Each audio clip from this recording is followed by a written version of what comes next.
Shalom a todos e bem-vindos ao canal Ouça a Torá. Vamos para o Midrash da Parashá Beshalach e também algumas histórias. Nessa Parashá nós vemos o milagre da travessia do Mar Vermelho, né? O povo Israel saiu do Egito e aconteceram várias coisas. Vamos às histórias? Vamos iniciar com uma parábola. Porque Hashem enviava um pilar de fogo à frente dos judeus durante a noite. O dia do rei fora muito atribulado. Todas as pessoas que tinham reclamações tiveram permissão de vir até ele naquele dia para que ele ouvisse suas questões e pronunciasse seu julgamento, estabelecendo a paz entre as partes que brigavam. Os filhos do rei estavam sentados em volta do trono, ouvindo os sábios julgamentos do pai. Uma após outra, as pessoas entravam e saíam. Quando a última pessoa saiu, o dia já tinha acabado. Caíra a noite. A sala do tribunal estava ficando escura. O rei se levantou, acendeu uma lanterna e ficou segurando-a para que seus filhos pudessem encontrar a saída da sala. Todos os nobres e servos vieram correndo. Não se incomode em ficar segurando a lanterna para seus filhos, majestade. Eles falaram. Deixe que nós façamos isso. O rei respondeu. Eu não estou segurando a lanterna para meus filhos porque eu não tenho servos para fazer isso. Eu sei que vocês estão prontos para carregá-la em meu lugar. Eu mesmo a carrego porque eu quero mostrar o quanto eu amo meus filhos.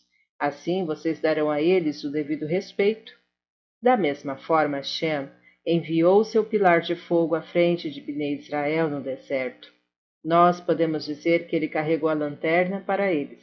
Ele fez isso a fim de mostrar às nações o quanto ele ama os judeus. Hashem queria que as nações dessem aos judeus a devida honra e respeito.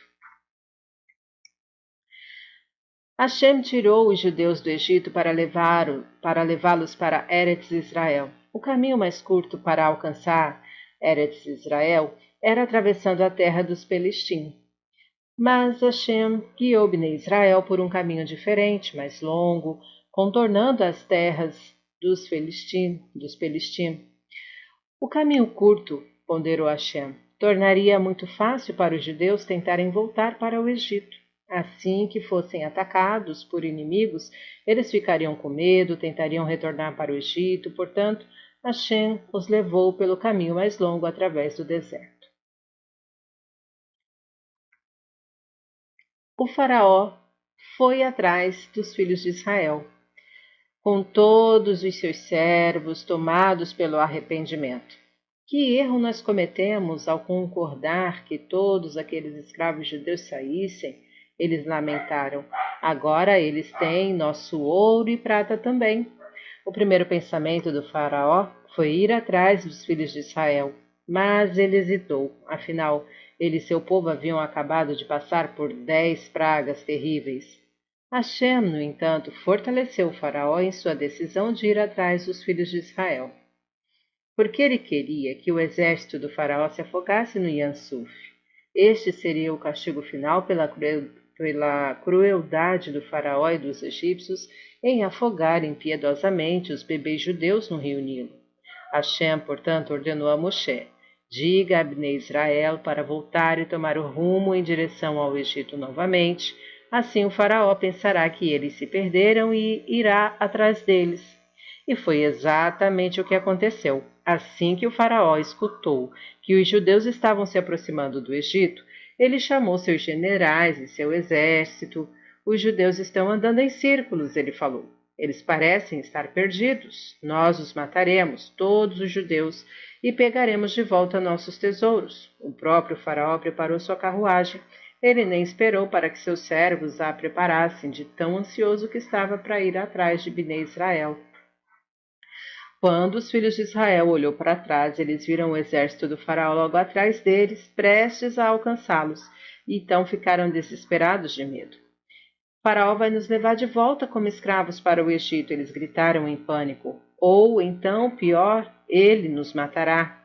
Bnei Israel começou a rezar, a chorar para Hashem, implorando que ele os salvasse. Os malvados dentre os judeus reclamaram com Moshe: por que você nos tirou do Egito? Agora o faraó vai nos destruir. E isso nos leva a mais uma parábola. A ave predadora e a pequena pomba. Uma pequena pomba estava sendo perseguida por uma ave predadora grande e feia. A pomba sabia que continuar voando não ajudaria em nada porque ela não conseguia voar tão rapidamente quanto a ave. Tampouco ela podia lutar com ela, porque era muito mais fraca.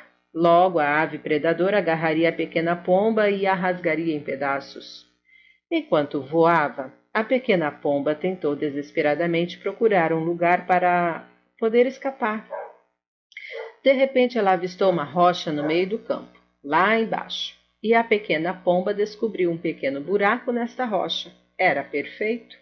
A pomba entraria lá dentro e a ave predadora não conseguiria pegá-la. A pomba entrou no buraco e se viu dentro de uma pequena caverna dentro da rocha. Mas o que era aquilo no fundo da caverna? Para seu horror, a pomba escutou um silvo malicioso. Uma cobra venenosa estava se levantando, sua língua pronta para atacar. A cobra havia feito seu ninho dentro da caverna. E a pomba, o que faria? Se ela fosse em frente, a cobra a engoliria. Se ela saísse da caverna, a ave a devoraria. A pequena pomba começou a bater suas asas, tentando atrair a atenção do dono do campo. Se ao menos ele a escutasse, ele espantaria a ave e mataria a cobra. Da mesma forma, Bnei Israel estava sem saída. À sua frente estava a vasta profundeza do Yansuf.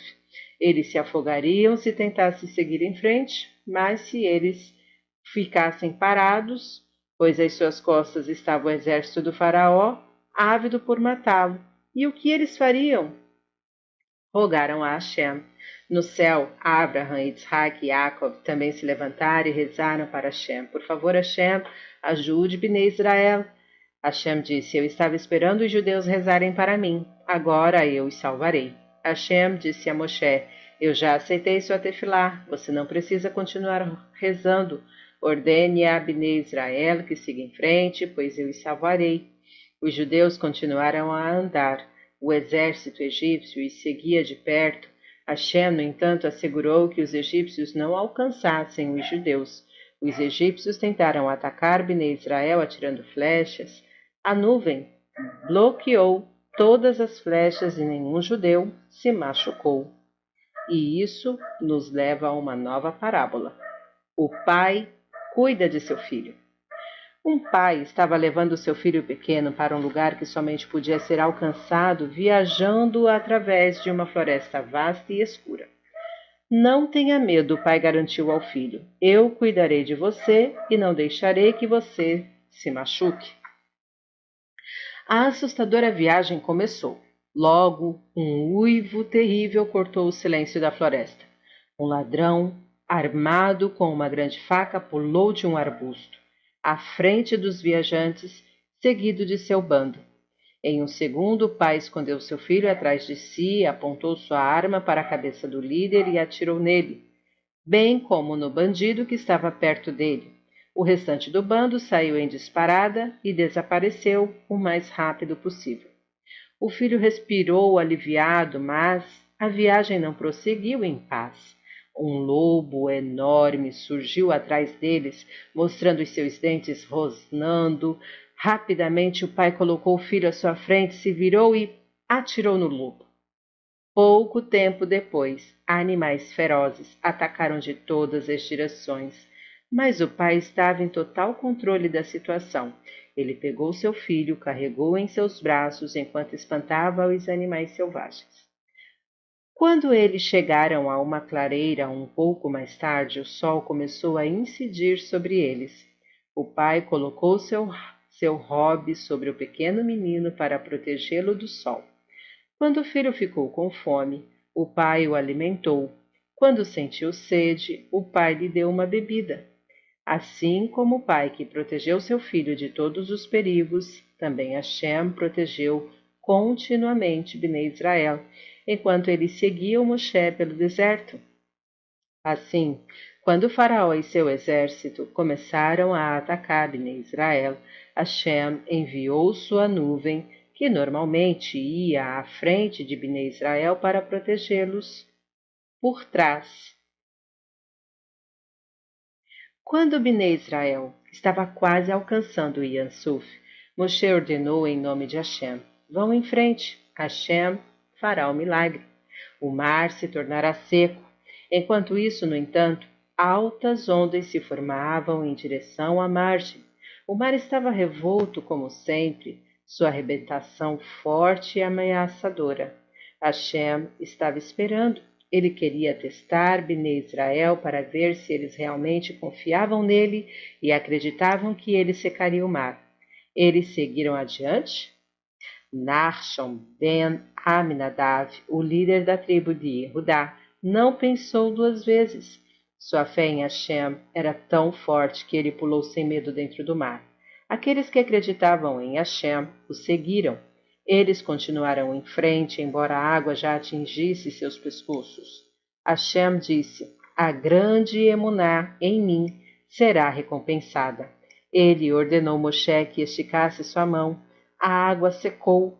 Então, o restante dos judeus que não se atrevera a pular antes, andou através do mar em terra seca. O Midrash conta que não havia somente um caminho seco através do mar, pois Hashem fez 12 trilhas separadas por onde Bnei Israel atravessaria. Dessa forma, cada uma das 12 Shevatim, as tribos, passou por sua própria trilha. À direita e à esquerda de cada caminho, a água do Iansuf congelou em uma parede alta. A água também formou um telhado sobre a cabeça dos judeus, de modo que cada tribo passava realmente por um túnel. As paredes e os telhados dos túneis protegiam Bnei Israel das flechas dos egípcios. Hashem também designou anjos especiais para ficarem ao longo dos túneis de gelo e cuidar de Bnei Israel, para garantir que ninguém fosse ferido durante a travessia. E o que acontecia se uma criança judia ficasse com sede enquanto atravessava o Iansuf? Logo que ela pedia água, a parede de água congelada mais próxima delas se abria e uma fonte de água fresca jorrava dela. Depois que a criança acabava de beber, a fonte voltava a virar gelo. E se uma criança sentisse fome e começasse a chorar, outro milagre acontecia. As paredes do Iansuf de repente produziam uma maçã, uma romã ou o que a criança desejasse. A mãe esticava sua mão, pegava a fruta e dava à criança. E você pode ter certeza, ela começava a sorrir e apreciava o restante da travessia do Iansuf. Todos os judeus atravessaram o mar em segurança. Enquanto isso, o exército do faraó estava se aproximando do mar. Os egípcios avançavam sob uma chuva de granizo e carvão em brasa enviada por Hashem para atrapalhá-los. Os primeiros soldados egípcios entraram no mar logo atrás de Bnei Israel. Para eles, o mar não era terra seca como era para os judeus. O solo estava barrento porque o pilar de fogo de Hashem o deixara tão quente que os cascos dos cavalos caíam por causa do calor e as rodas das carruagens pegavam fogo. No entanto, os cavalos egípcios não puderam parar e dar meia volta. Hashem fez com que eles arrastassem as carruagens cada vez mais e mais mar adentro. A cada passo, as carruagens egípcias chacoalhavam porque suas rodas haviam caído. Os egípcios sentados nelas estavam fracos e machucados. Vamos sair daqui, eles gritavam. Hashem está lutando do lado dos judeus. Mas, por mais que tentassem dar meia volta com suas carruagens e retornar, eles não conseguiam. Hashem fez com que os cavalos continuassem indo em frente, arrastando os egípcios para um triste fim. Quando o último judeu saiu dos túneis e todos os egípcios estavam dentro do mar, Hashem ordenou a Moshe: estenda sua mão. Quando Moshe fez isso, a água que formara sólidas paredes para os judeus se derreteu e o mar voltou a ser o que era. A água cobriu os egípcios, suas carruagens, seus cavalos. Os egípcios caíram de suas carruagens, de seus cavalos. Eles foram jogados pelas águas para cima, para baixo. Todos se afogaram dentro da água. Ao mesmo tempo, os egípcios que permaneceram na terra do Egito também foram punidos por Hashem. O Midrash não nos conta de que forma eles foram castigados. O faraó também se afogou no Yan Suf? Existem diferentes opiniões no Midrash sobre se o faraó se afogou ou não no Yan Suf. De acordo com uma opinião, o faraó foi o último de todos os egípcios a cair no Yan Suf. Segundo esta opinião, o anjo Gabriel veio e manteve o faraó vivo sob a água durante 50 dias, de modo que ele sofresse terrivelmente. Desta forma, ele fora punido por suas palavras debochadas. Quem é Hashem para que eu o escute? Como a palavra mi, que quer dizer quem, tem a gemátria de 50, o castigo do faraó no mar foi prolongado por 50 dias antes de ele morrer. De acordo com outra opinião, Hashem salvou o faraó da morte. Embora o faraó a princípio tenha zombado de Hashem e perguntado quem é Hashem para que eu o escute, ele fez techuvá ao ver seu exército afundando. Quando ele caiu no Yan Suf, ele gritou: Quem entre os poderosos é como você, Hashem? Quando Hashem viu que o faraó havia feito techuvá, ele disse: Eu o salvarei, e ele contará a todos os povos do mundo sobre minha grande força e os milagres que eu realizei. Hashem enviou um anjo para tirar o faraó da água.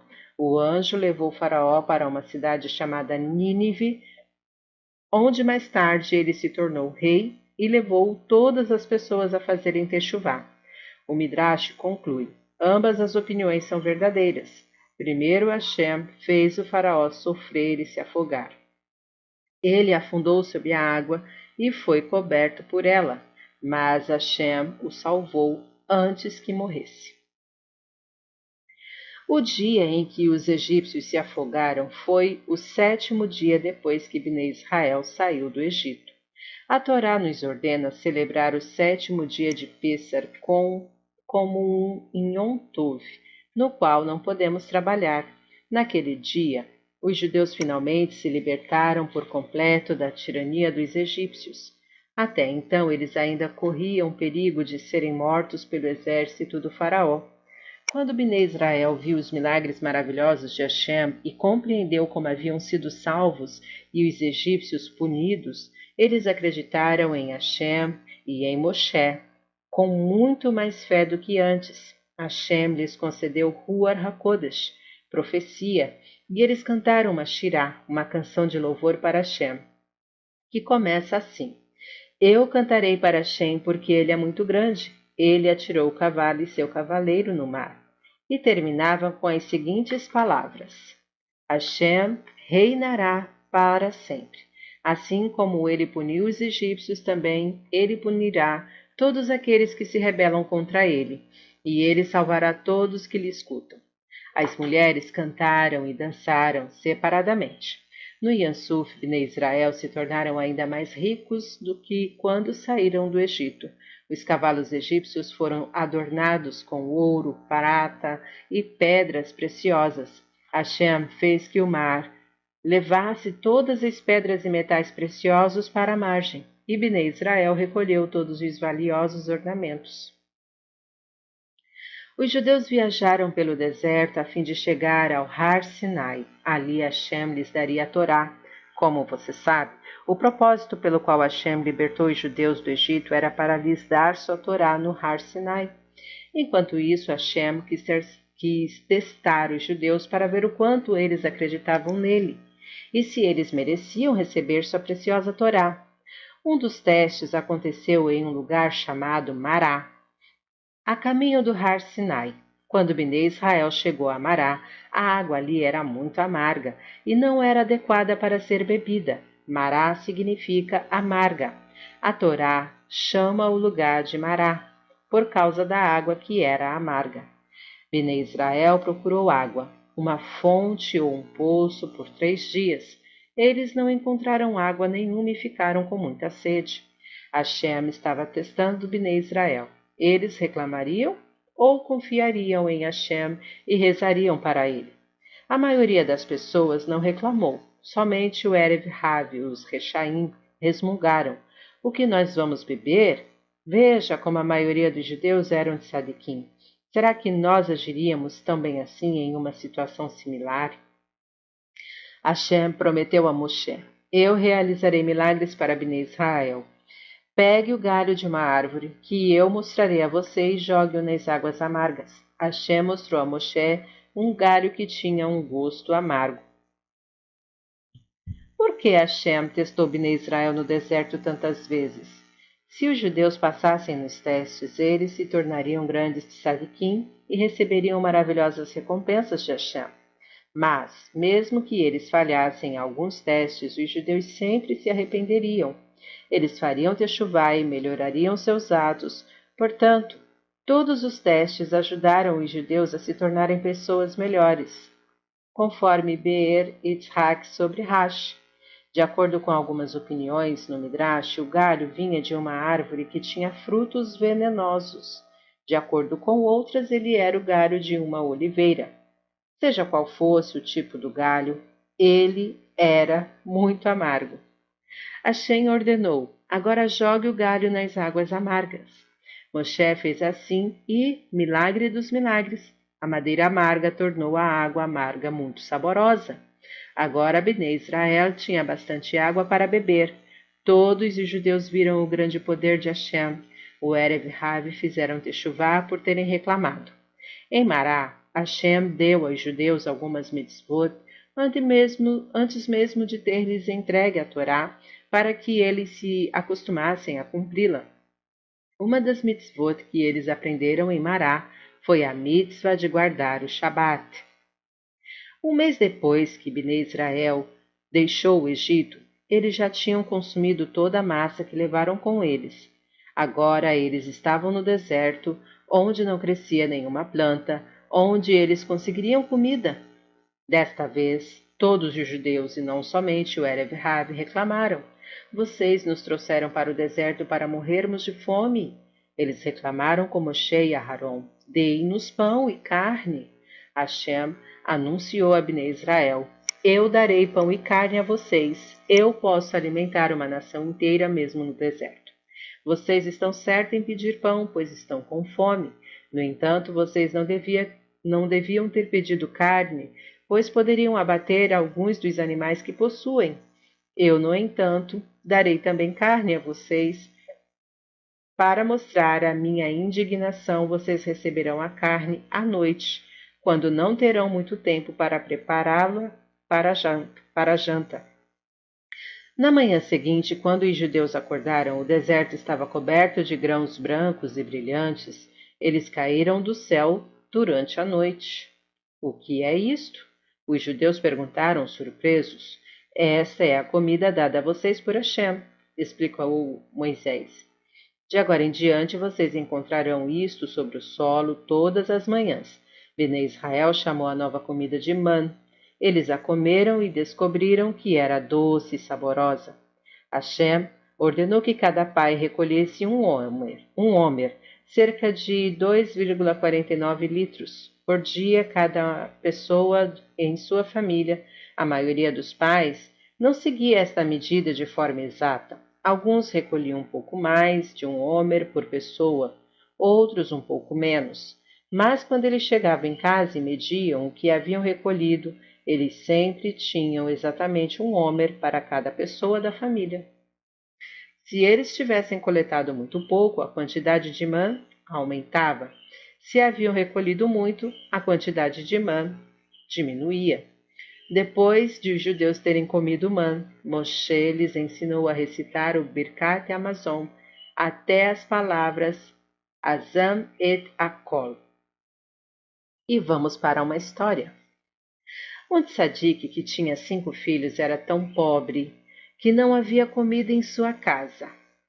Sua esposa lhe perguntou: Por que você não vai para o mercado e faz algum negócio para que nós não morramos de fome?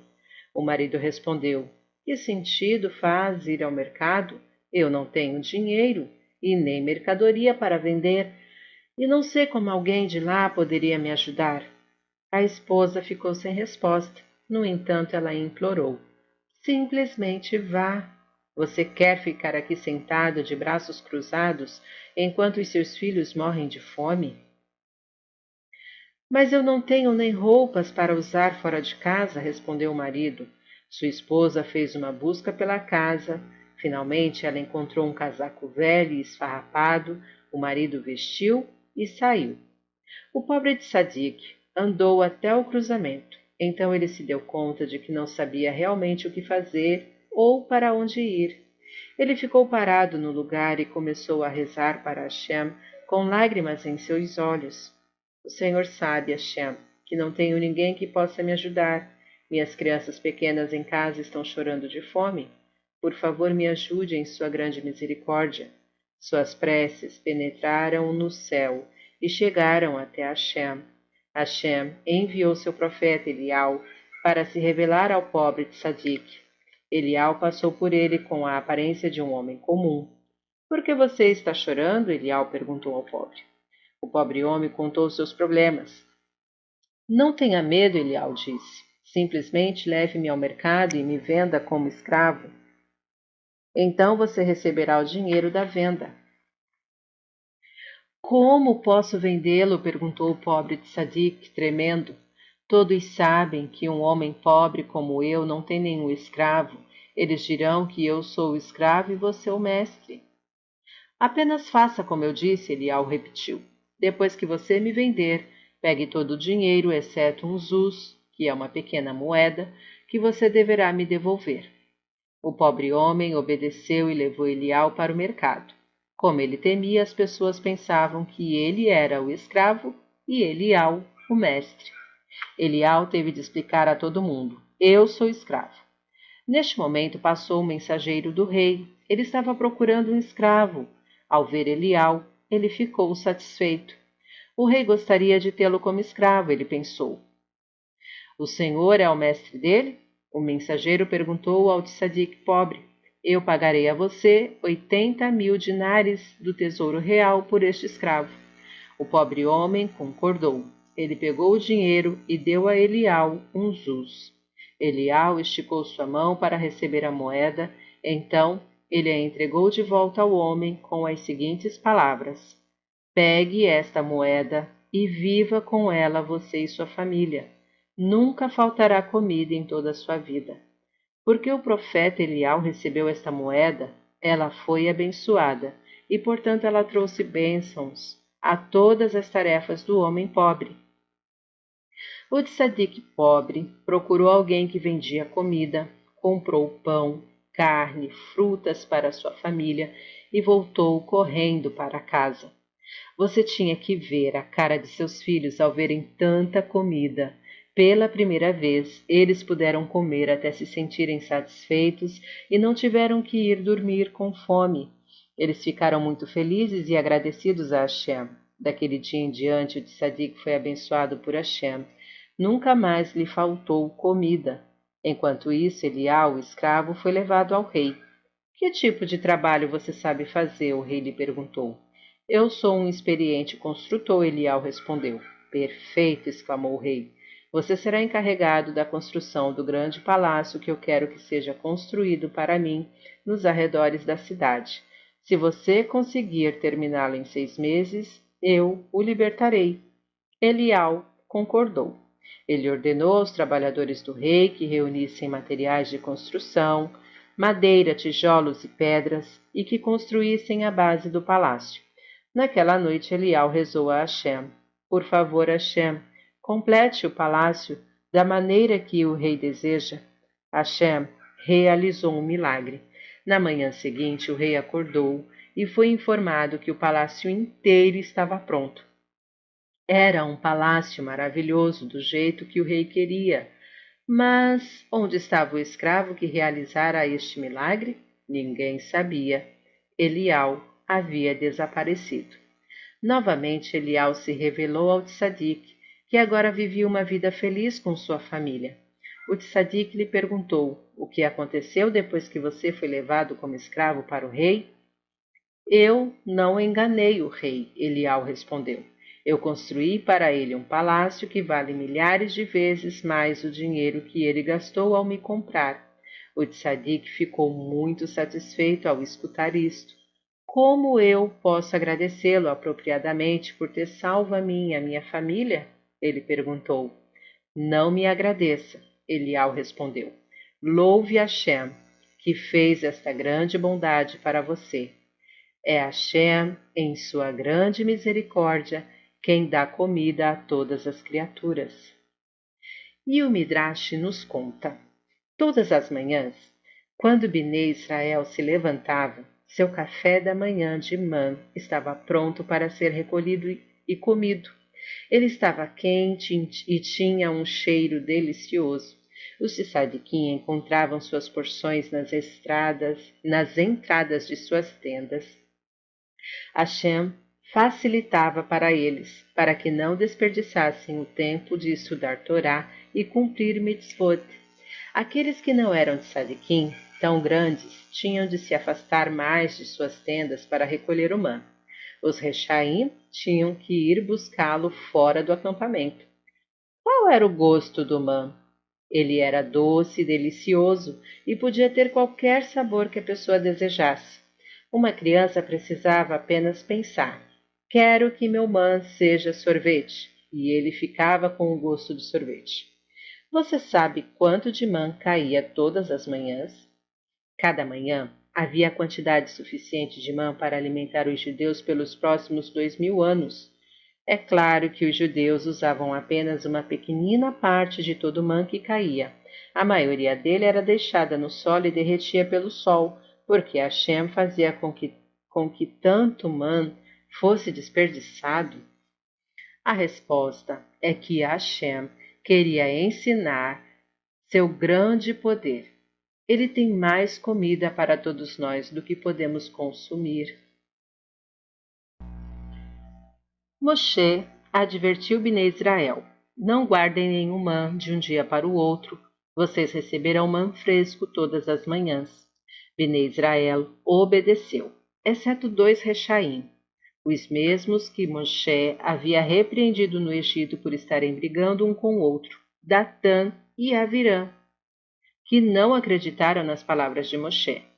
Talvez não caísse nenhum man na manhã seguinte. Eles guardaram um pouco de man, só por garantia. Mas eles tiveram uma desagradável surpresa. Eles não conseguiram comer na manhã seguinte o man que guardaram, pois ele tinha um cheiro horrível e estava infestado de vermes. Quando Erev Shabat chegou, algo estranho aconteceu. Os pais recolheram um homer de man para cada membro da família, como sempre. Mas, quando eles chegaram em casa, ficaram muito surpresos, pois cada porção havia dobrado, cada homer se transformara em 2. Qual era o significado disso? Moshe explicou: amanhã, no Shabat, nenhum man cairá do céu, porque o Shabat é um dia sagrado e um dia de descanso. Toda sexta-feira vocês receberão uma porção dupla de man para durar até o final do Shabat.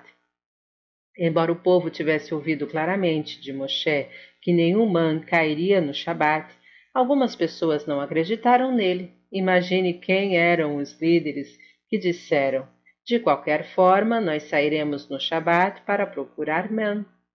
É claro, eram os mesmos 2 rechaim, Datã e Avirã. No entanto, não importava o quanto procurassem, eles não encontravam man em lugar algum. Hashem estava furioso com eles por não terem escutado Moshe. Ele puniu Datã e Avirã por sua rebeldia. Hashem ordenou a Moshe: guarde um pouco de man em um jarro de barro para todas as gerações futuras verem como eu alimentei os judeus no deserto. Enquanto Bnei Israel viajou pelo deserto, eles encontraram man todas as manhãs em seu acampamento. Era um milagre fantástico. À noite, Hashem deu carne a Bnei Israel. Ele fez codornizes caírem no acampamento. Eles eram pássaros kasher, suculentos e saborosos que os judeus podiam comer. Como explicado antes, Moshe ensinou a Bnei Israel novas mitzvot no lugar chamado Mará. No entanto, os judeus não as estudaram, nem as cumpriram tão bem quanto Hashem desejara. Assim Hashem os puniu, ele os levou para um lugar no deserto onde não havia poços de água. E Bnei Israel ficou muito sedento. Os Erev Rav e os judeus, que não eram os maiores tzadikim, começaram a reclamar. Não parece que Hashem está conosco, porque ele não nos dá água? Hashem disse a Moshe, eu realizarei um milagre. Pegue seu bastão, deixe que o povo escolha uma rocha e bata nela com seu bastão até que ela se parta ao meio. Um milagre acontecerá e a água começará a fluir da rocha.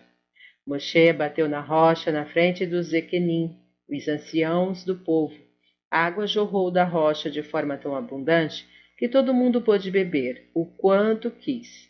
Os judeus chamaram esta rocha de o Poço de Miriam, porque eles sabiam que Hashem lhes dera água no deserto pelo mérito da irmã de Moshe, Miriam, que era uma grande tzadeket.